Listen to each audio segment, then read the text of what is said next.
விஜயை பொறுத்த வரைக்கும் ஒரு பெரிய ஓட் ஷேர் இன்னைக்கு அவர் கொண்டுட்டு போவாருன்னு நினைக்கிறோம். அப்படி இருக்கிற நிலையில அவர் அவ்வளவு சாதாரணமா விட மாட்டாங்க. அவருக்கு விருப்பமே இல்லை அப்படின்னாலும் எனக்கு தெரிந்த வரைக்கும் அவருக்கு இருக்கிற ரெண்டே சாய்ஸ், ஒண்ணு நீ ஏன் கூட வா, என்ன பலப்படுத்து, இல்ல நாளைக்கு நீ காங்கிரஸை கூட்டிட்டு போய் திமுகவை பலவீனப்படுத்து. இந்த ஆப்ஷனுக்குள்ளாரதான் அவர் உள்ள போயாகணும். பாய்காட்டுன்னு ஒண்ணு இருந்துச்சு, தேர்தலை புறக்கணிக்கிறான்னு.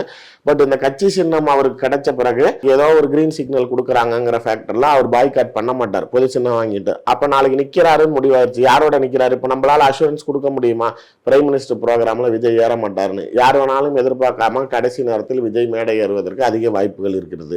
இல்ல பிரதமர் வந்துட்டு போனதுக்கு அப்புறமேல கூட திடீர்னு ஒரு வாரம் 10 நாள் கழிச்சு விஜய் நாளைக்கு திரும்பி இங்க கூட்டணியை அறிவித்தால் என்ன செய்வீங்க? என்னை பொறுத்த வரைக்கும் இப்ப நாளைக்கு பிஜேபியோட போறதா அவர் ஈஸியா பூசி முழுகிட்டு போயிடுவாரு.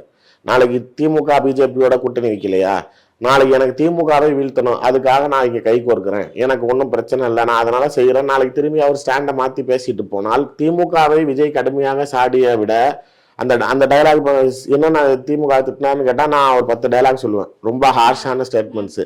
அதே இப்போ பிஜேபியை சொல்லுங்க அப்படின்னா எதுவுமே கிடையாது. ஏன்ஜி மோடிஜி தமிழ்நாடுனாலே அலர்ஜி, இது ஒண்ணு. அப்புறம் நாளைக்கு தாமரையில தண்ணியே ஒட்டாது, எப்படி மக்கள் ஒட்டுவோம், இதை தவிர வேற என்ன அவர் அடிச்சாருன்னு நினைக்கிறீங்க?